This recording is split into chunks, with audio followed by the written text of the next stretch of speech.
talk about what nobody wants to talk about. Who here has ever failed? Who's here has failed miserably at something you wanted to achieve? Say I. Who's done this more than once? Say I. When you failed, why did you fail?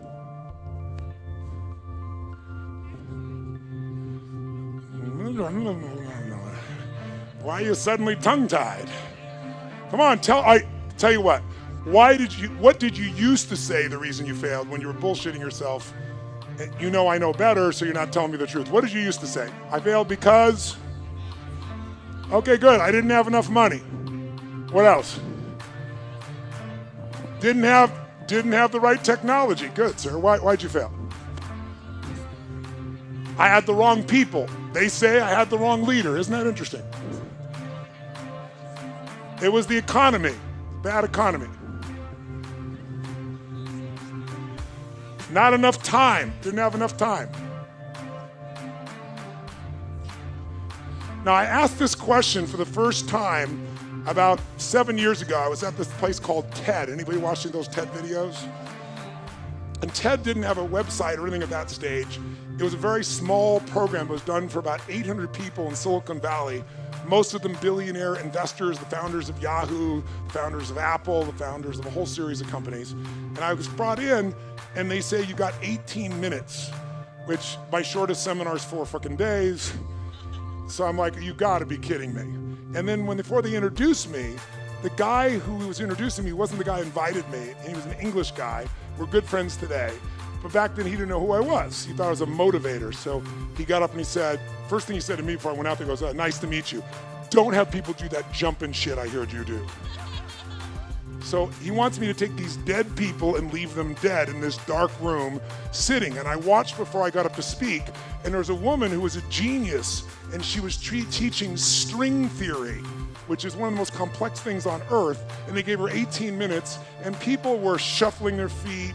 And at the end, they didn't even clap for her. They were assholes. They all thought their shit didn't stink. These are all the achievers of the world. So I walk out there, and the introduction he gives me is Tony Robbins is like a motivator, and he's helped a lot of sports people, so maybe you can, create some energy here. He had a very publicized divorce a few years ago. I couldn't fucking believe it. He really did say that. If you watch the TED video, he cut that out because he's embarrassed.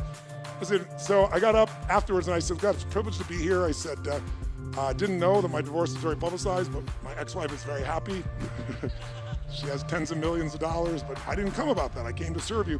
And then I was trying to figure out how to engage this room, so I asked them a question I just asked you. I said, who here has ever failed? And no one raised their hand in the whole fucking room.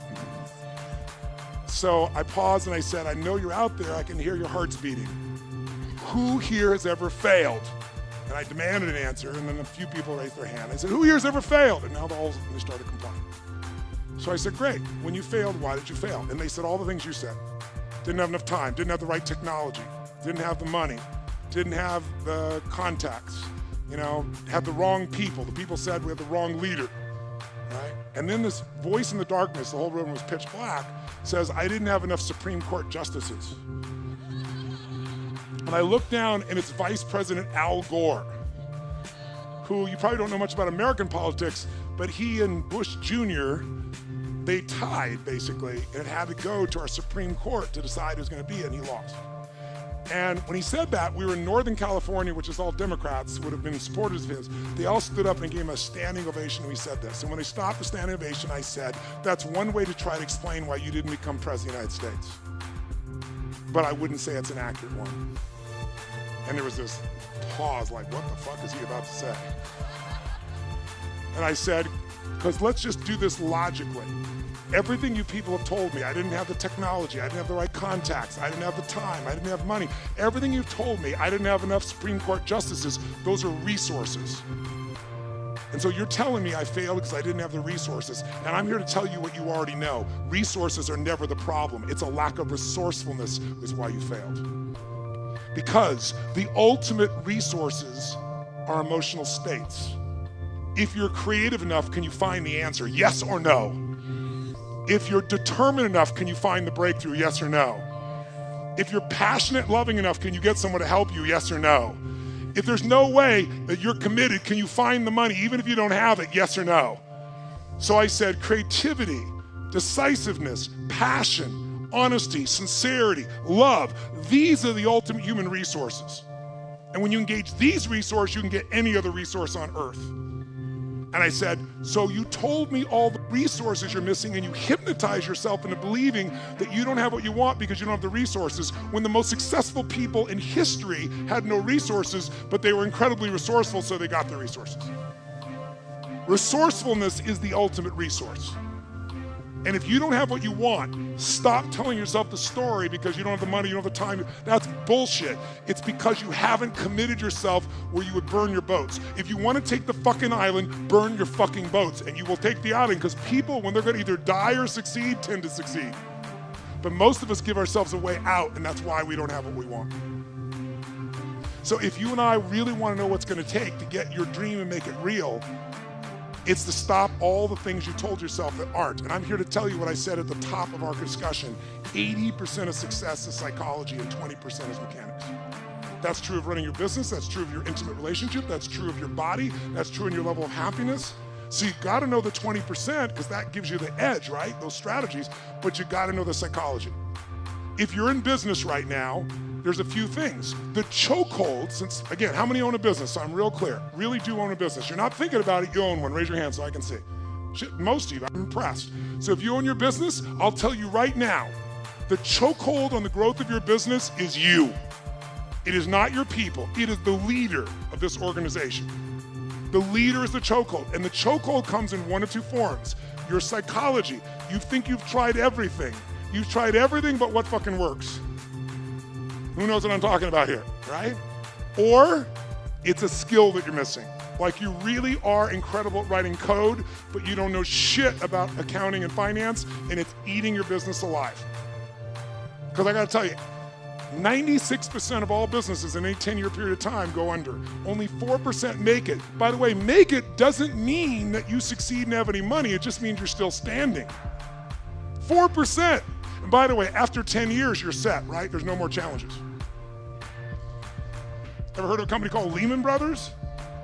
Right? 100-year-old company. If you took their gross revenues and added them up, it'd be $1 trillion over the decades. $1 trillion with a T, and they're no longer here. That's how competitive the world is today.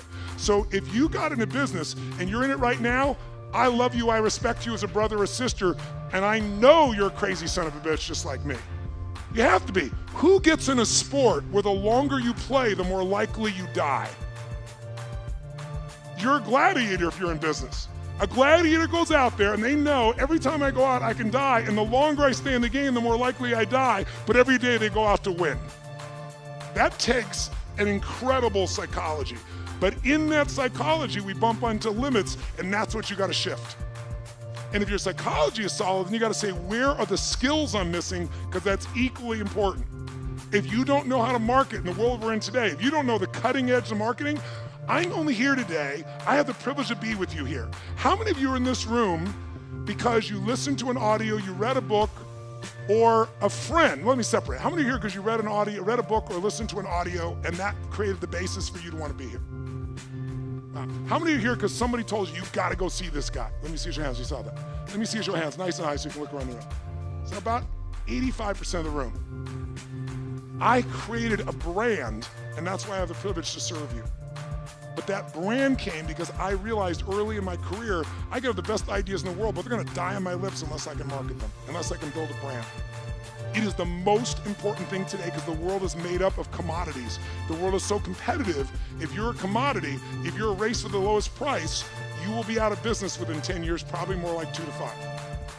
You have to have something that separates you from everybody else on earth, and until you find out that something, you will be stressed and you will be struggling. But everybody has it or anybody can create it. That's my expertise. My companies, I started with 0. We do more than 5 billion with a B per year, my companies, combined. How the fuck did you do that when it's not even your focus? Well, thank you very much. I appreciate that very much. All the things I know right now, if I only knew back then, there's no getting over. I appreciate the applause, but I'm not telling you for that reason. I want you to get, I was never even out to be successful in business. I had a mission, but I realized I have to master business or that mission is gonna die. And you gotta get that too. Because otherwise you're gonna be one of the many, you're gonna work your ass off and not have what you deserve.